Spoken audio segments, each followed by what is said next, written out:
I'm Corey Proffitt-Boyd, and this is Say It Anyway. Say it anyway with Corey Proffitt-Boyd. Say it anyway. Say it anyway with Corey Proffitt-Boyd. Say it anyway. Welcome back to Say It Anyway, the podcast where we talk about the things everybody experiences, nobody talks about, and somehow we all pretend are normal. Today, I want to discuss one of the strangest places on Earth. Not Area 51, not Walmart at 2 a.m., and not a family reunion where everybody's mad at somebody but nobody remembers why. I'm talking about the waiting room. Now, I don't know who designed the first waiting room, but I imagine they were sitting around one day thinking, how can we put complete strangers together in an awkward environment where nobody knows the rules and everybody's uncomfortable? And somebody said, I've got it, because a waiting room feels like anything but a room. It feels more like a social experiment. I think every time you walk into one, you're automatically entered into what I call the Waiting Room Olympics. The Waiting Room Olympics. The Waiting Room Olympics. Event 1 is always the chair selection. The first competition begins the second you walk in, finding a chair. Now, theoretically, every chair is the same, but that's not true. There's an entire strategy. You walk in, there's one person sitting on the left, another person sitting on the right, one person over in the corner. You look around like you're playing chess. You don't want to sit too close, you don't want to sit too far, and you don't want to accidentally start a friendship. You definitely don't want to sit beside the person who looks like they have a story, because if they have a story, you're going to hear it. And before long, they're telling you about their bunions, their cousin Larry, and the suspicious mole they've been monitoring since 1998. So you carefully choose your seat, 3 chairs away, the internationally accepted distance between strangers. And then it happens. You accidentally make eye contact. Now you've got decisions to make. Do you smile? Do you nod? Do you do that weird half smile that says, I acknowledge your existence, but please don't talk to me? Sometimes both people do the same awkward nod at the same time. They both look away immediately, like 2 deer meeting in the woods. So after about 4 minutes, reality sets in and your phone just isn't enough anymore.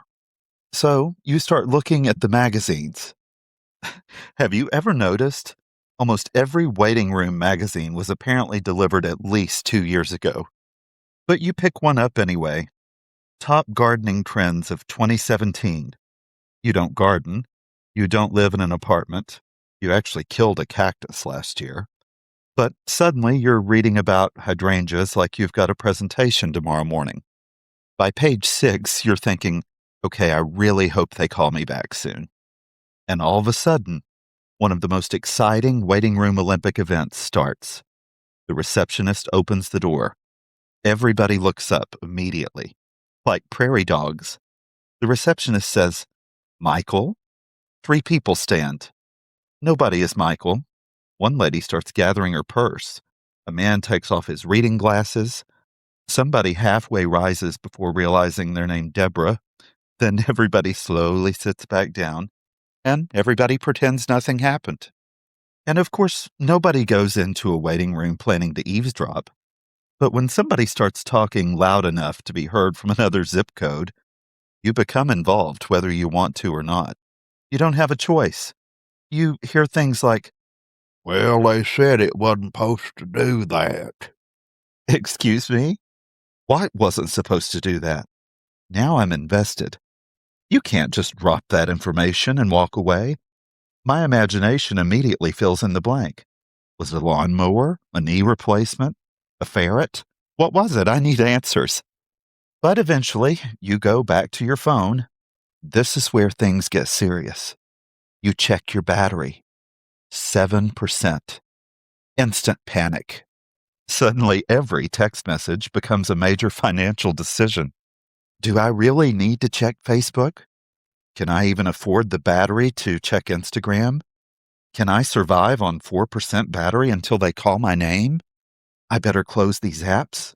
Oh my God, I have to turn the brightness down. And with all this going on, then comes the child.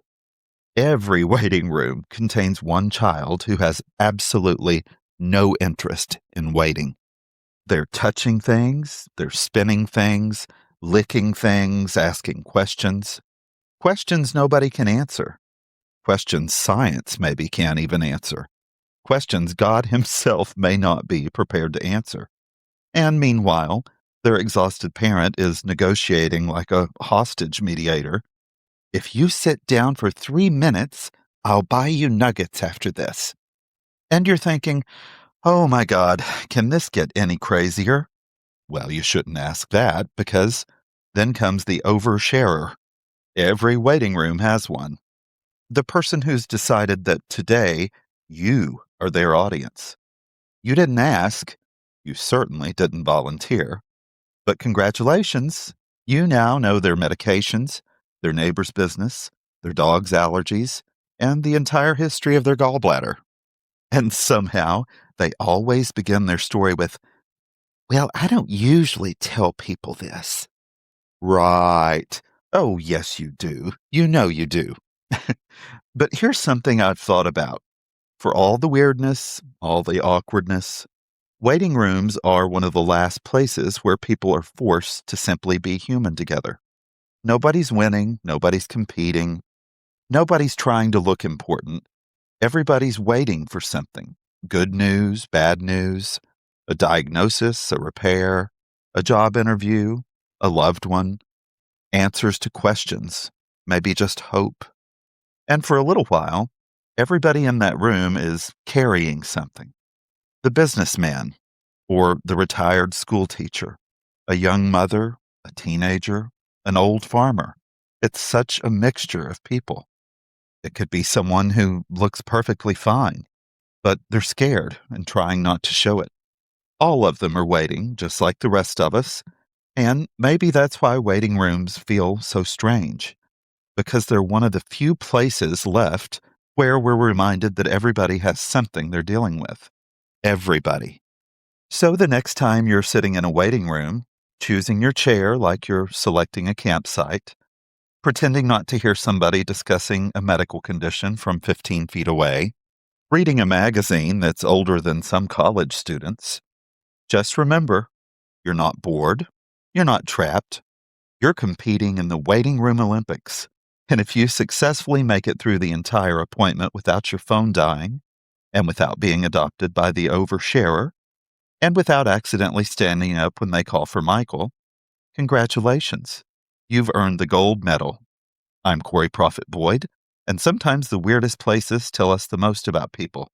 So, thanks for tuning in, and until next time, say it anyway. Say it anyway with Corey Proffitt-Boyd. Say it